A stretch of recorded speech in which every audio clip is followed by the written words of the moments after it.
Collemos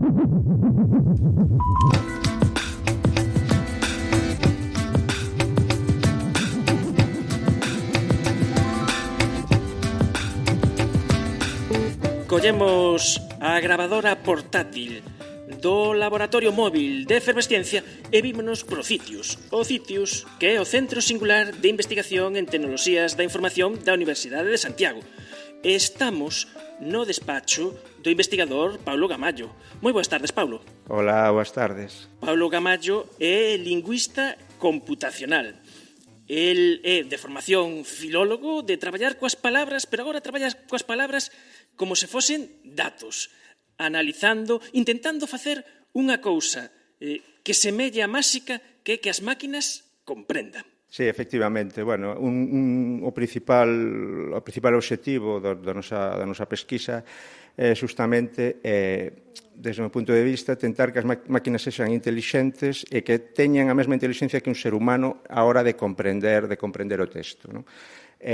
Porque, bueno, eu traballo co texto, non traballo coa voz, non? Por tanto, pois, sí, o obxectivo é comprender a mensaxe desde o punto de vista semántico do que é enviado por unha persoa que escribe, e nós, a partir desa recepción da mensaxe, tentamos buscar a semántica, o conteúdo, o contido desa expresión para facer outro tipo de cousas. Por exemplo, extraer información a partir de moito texto, pois tamén podemos traducir a outra lingua, bueno, ese tipo de tarefas, non? Son as que nos queremos facer, pero necesitamos comprender a mensaxe. Que técnicamente chamase procesado da linguaxe natural. A linguaxe natural é o que estamos a facer agora neste momento. Sí, cando falamos estamos utilizando a linguaxe natural. A linguaxe natural chamámola natural para diferenciala da linguaxe artificial, que é pois as linguaxes que utilizamos en computación para escribir programas informáticos. E un pouco para diferenciar a linguaxe natural da linguaxe artificial, chamámoslle a nosa lingua, as linguas en xeral naturais, linguas naturais. A diferencia das linguaxes artificiais é que as linguas naturais son ambiguas, moi ambiguas, e de aí a dificultade do seu tratamento, do seu procesamento.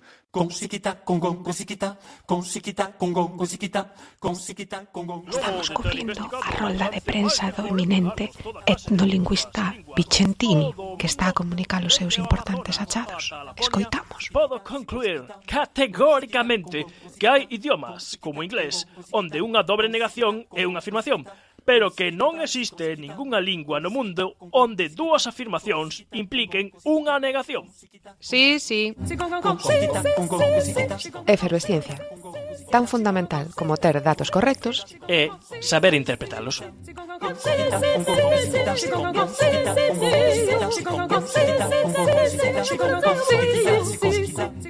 Sí.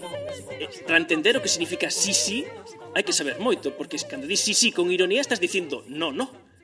Sí, ambigüedade, non? O contexto. Sí, ambigüedade e contexto, bueno, para as mensaxes lingüísticas, bueno, se ali metemos a retranca, pois a construcción cada vez desa mensaxe, a construcción semántica cada vez máis complexa.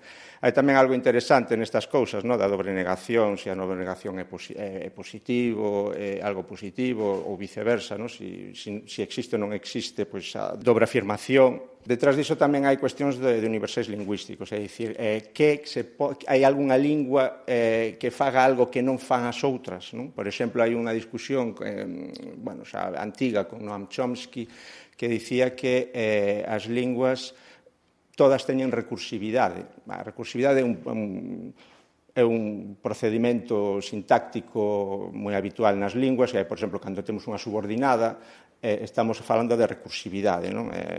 Hai recursividade cando utilizamos unha subordinada, cando utilizamos unha completiva, unha serie de cuestións lingüísticas que están en todas as linguas, segundo Chomsky. Pois parece que hai unha lingua na Amazonia que se chama Parajá, que non ten recursividade. Entón, hai un debate. Uns din, si realmente sí que ten, outros din, non ten, porque utiliza outros fenómenos lingüísticos para ese valor concreto que dá a recursividade, pero tamén, o que quero dicir é que, no fondo, aínda estamos lonxe de saber cales son os principios universais que rixen pois a sintaxe, ou rixen, pois, a sintaxe podemos decir que é un pouco as matemáticas da lingua, que rixen pois a nosa forma de falar e de entendérmonos, non?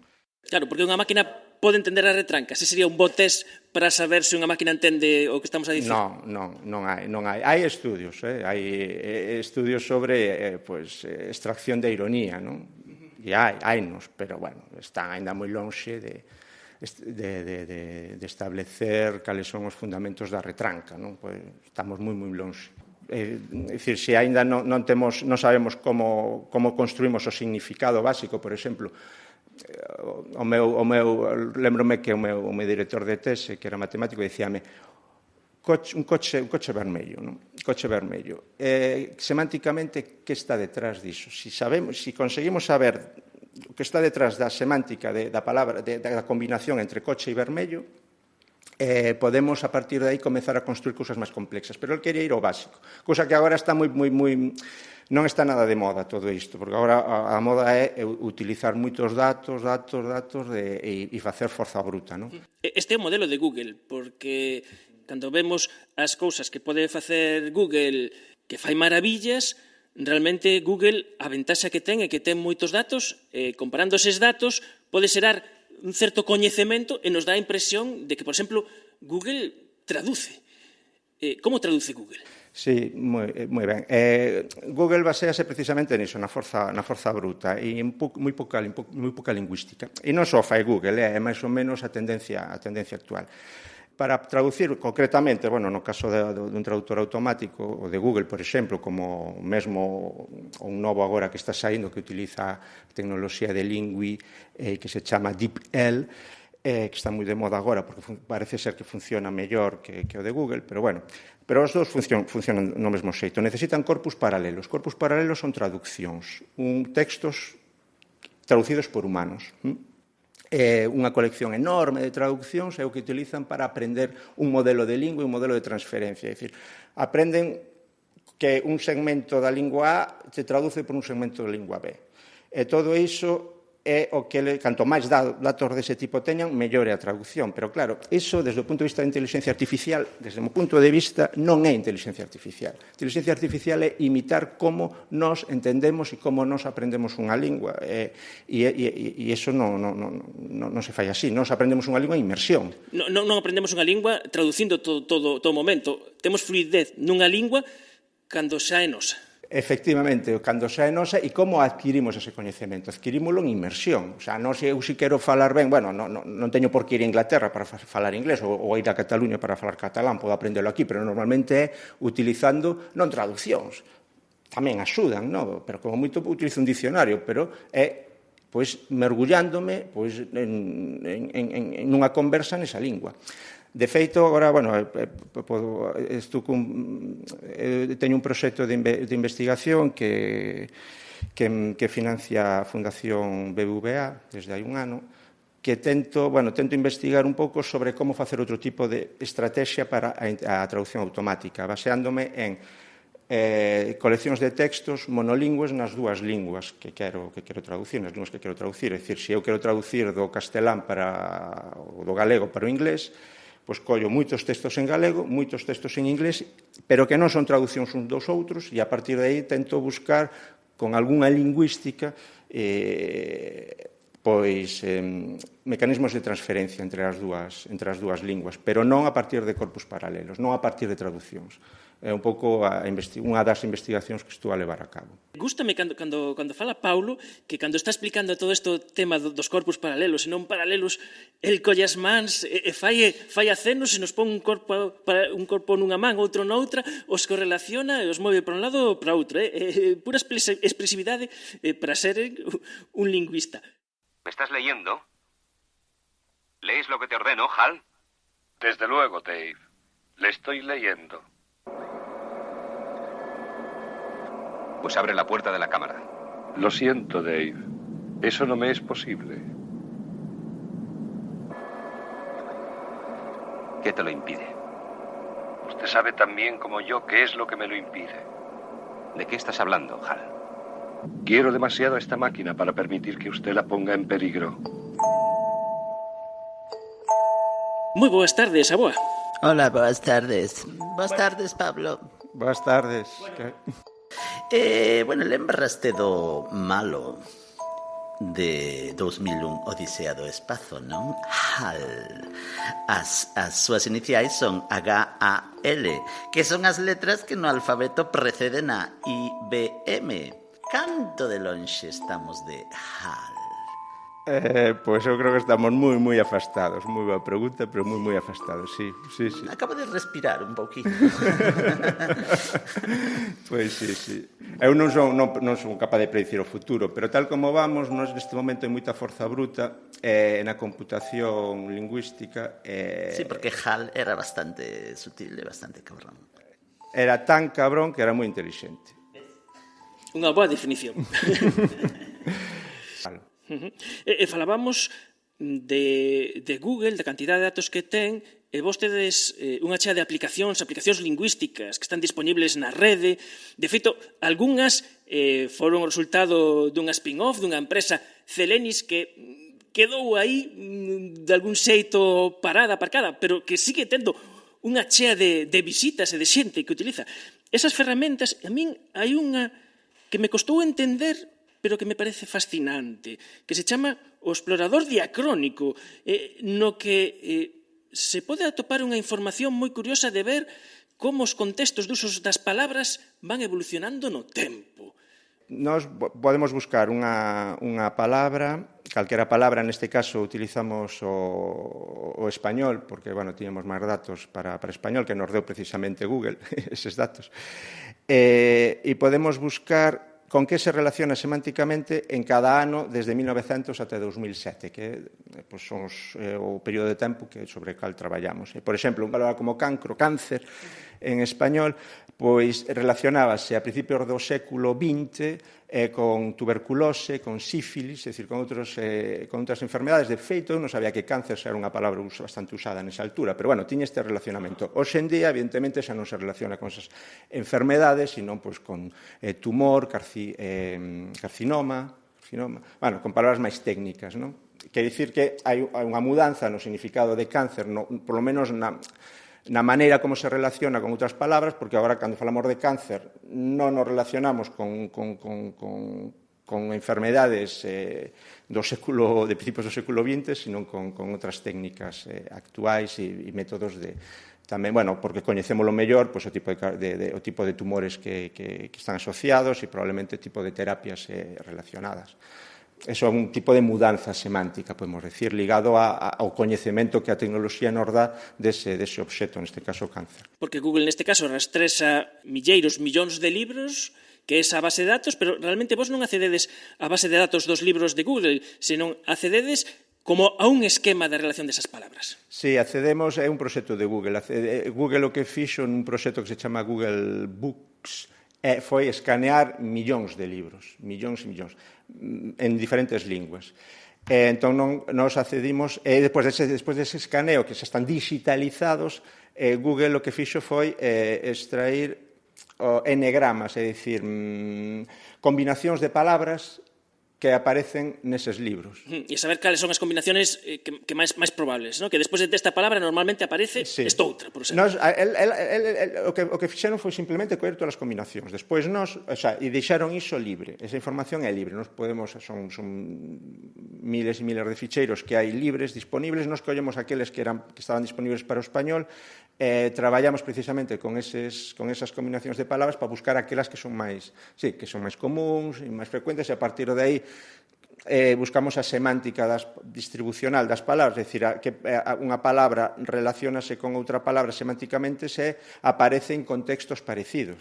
E esas combinatorias que nos pasou Google foi a que nos permitiu establecer ou construir esa semántica. E a partir de aí, fixémoslo ano por ano. Si, eu voume a outro tipo de utilidades. Por exemplo, a xente da miña idade, da miña idade non, porque ninguén chegou a miña idade. Mira, Bogran, ti te deixarías diagnosticar por unha máquina que tivese lido, non sei se é a palabra correcta, lido, que tivese asimilado de alguna maneira toda a literatura médica. Xa te adianto que eu non, porque despois non tería que botarlle a culpa. Esa pregunta é unha boísima pregunta, porque ven a conto co que está facendo IBM nestes momentos. IBM está explotando agora un sistema que se chama Watson, que leva traballado nel polo menos a ben 10 anos, que é un buscador de respostas. En principio, que primeiro, para visibilizar este sistema Watson, participou nunha especie de concurso americano, Geopardy, que é unha especie de saber e ganar, participou contra os dous mellores concursantes deste concurso, e gañou $1 millón de dólares, Watson. Entón, a partir de aí, o IBM, igual que o Deep Blue, que xogará contra Kasparov en xadrez, fixeron moita propaganda, fixose moi famoso, e agora están utilizando Watson para diagnóstico. É dicir, collen todas as, por exemplo, o historial médico dunha persoa, máis todo o coñecemento médico que hai sobre unha enfermidade, os síntomas desa persoa, e diagnostican. Eu non sei se me fiaría.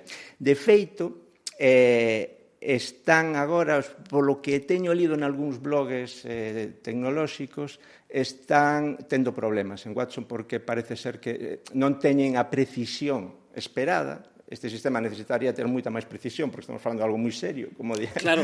E non ten a precisión, ou cousa que me parece normal, porque é moi complicado, non ten a precisión esperada, e todos os millóns de dólares que ao mellor están sendo utilizados para mellorar esa ferramenta, xa os investidores xa comezan a ter dúbidas, hai problemas. Sei que hai problemas, non sei moi ben como está a cousa, pero empezan a haber problemas con esta ferramenta. Mira, viste esa peli de Sully? A de Clint Eastwood, é unha película donde un piloto que salvou a toda a tripulación, pois despois el gañou o xuizo que lle querrían emplumar o tema porque foi o factor humano realmente o que salvou a vida de todas esas persoas. Moi bo, sí. Lembro que nese filme fixeron varias simulacións. De feito, en Toulouse hai ali os de aeronáutica fixeron simulacións de voo e dixeron, tal como están as circunstancias nas que estaban, facían perfectamente plausible que pudese chegar ao aeroporto sin ningún problema e non ter que amenizar, ou non sei como se chama, aterrar no mar, non? Neste caso no río Hudson. Ben, pois, efectivamente, non tomaran o factor humano. O factor humano que ti nunha situación de repente non tes motores, pois non sabes que facer e pasan segundos onde dubidas. E resolveu incidencias que non tiñan previstas as máquinas, os pacharros, etc. Unha serie de claro, hai cosas moi imprevistas e, por outro lado, tamén está a dúbida humana. É dicir, unha máquina, ao mellor, nun certo momento, pois di, agora vou para o aeroporto porque dime que vou agora ou non teño tempo, pero claro, un humano tamén ten dúbidas e tamén necesita tempo para tomar unha decisión, non? Sempre ten pasado na historia da inteligencia artificial que hai momentos no que somos demasiados optimistas e logo chocamos coa realidade. Inda que os avances son moitos, inda quedan lonxe moitas cousas como que falamos antes de IBM, ciencia ficción. E sei que nos anos 50 hubo un momento de optimismo que íamos ser quen de traducir todo o que se nos puxera por diante. E a cousa non foi tan sinxela e ainda queda moito para facer, por exemplo, traduccións de calidade. Sí, efectivamente. Sí, contase moito unha das anécdotas así na inteligencia artificial é que nos finais dos 50 ou tal vez principios dos 60 o departamento de non sei como se chamaba, de asuntos exteriores de Estados Unidos, quería que funcionasen, estábamos en plena Guerra Fría contra os rusos, quería que funcionase perfectamente traductores automáticos americano, de inglés ruso, ruso-inglés. E investiron millóns e millóns de dólares en ferramentas de traducción automática. E claro, despois, de 2, 3, 4 anos, non sei canto tempo foi, dando millóns, traballando lingüistas, informáticos, deronse conta que a traducción que tiñan aínda era de moi boixa calidade e rapidamente, deixaron deixaron de dar un dólar, o sea, de pagar millóns e millóns en equipos de investigación a deixalo cero, o sea, foi radical. Dixeron, isto non vai para diante, vamos a esperar 30, 40 anos ou que sexa, pero... Mira, que agora me estou lembrando de que antes comentabas que ao redor da súa personalidade, da súa tal, ele é unha persoa que está absolutamente desprovista de referencias tecnolóxicas, non parece que traballe no que traballe. Sí, que está aquí no sitios con ese teléfono, non sei como deixan pasar. É que de feito na foto oficial túa no Citius apareces cunha bici. E iso non é casualidade, Manuel. E hoxe co que chove, temos aquí o casco, está. Sí. Porque sei que o Concello de Santiago ven de aprobar unha iniciativa túa nese aspecto. Estou super ben informado. Claro. E así coñecemos máis o noso investigador desta tarde. Efectivamente, sí. Que temos que ter que agradecer aos ciclistas urbanos en Santiago? Sí, bueno, primeiro que ben informados estades, a verdade que xa parabéns. Sí, bueno, eu presentei pois unha proposta de orzamento participativo pois que se chama a Bici Pacífica Compostela, onde a idea era, bueno, se ven que non se pode investir moito en vías ciclables porque bueno, en Santiago aínda é un problema pois separar os coches das bicis porque non hai espazo nestes momentos, pois a idea era un pouco reducir a velocidade dos coches no momento que hai bicicletas, tamén promover pois, o uso de bicicletas tamén eléctricas para a xente que non está feita as costas bueno, pois eso esta proposta foi a máis votada na súa sección, na sección de municipio en xeral, e agora, pois, espero que en 2018 hai que facer o seguimento dela, a ver se pon en marcha, sí. Pois rematamos falando de bicicletas na cidade, en Santiago, en Compostela, no despacho de Paulo Gamallo, un despacho compartido de liñas modernas, podemos dicir que é un pouco analóxico a mesa de Paulo, porque sí que ten unha morea de papeles en riba da mesa. Bueno, non está, eu teño visto algunhas peores, pero peores... Non, pero vese que é dun home traballador. Sí, un home traballador, temos, obviamente, pois, temos un encerado con algunhas fórmulas matemáticas así, que esas, presta moito nestes sitios, pero bueno, calquera persoa que entrase neste despacho e ve que está aquí xente traballando, non sabería dicir o que están facendo, que é xente que o que está facendo é que as máquinas aprendan a saber, de igual xeito que facemos nós, a saber o que estamos a dicir. Cando consigan a retranca, volveremos a falar. Paulo Gamallo, investigador no Citius na OSC, moitas grazas por acollernos no teu despacho. Moitas grazas, un placer. Moi agradecido, Eva, vos, por virdes aquí. Graciñas.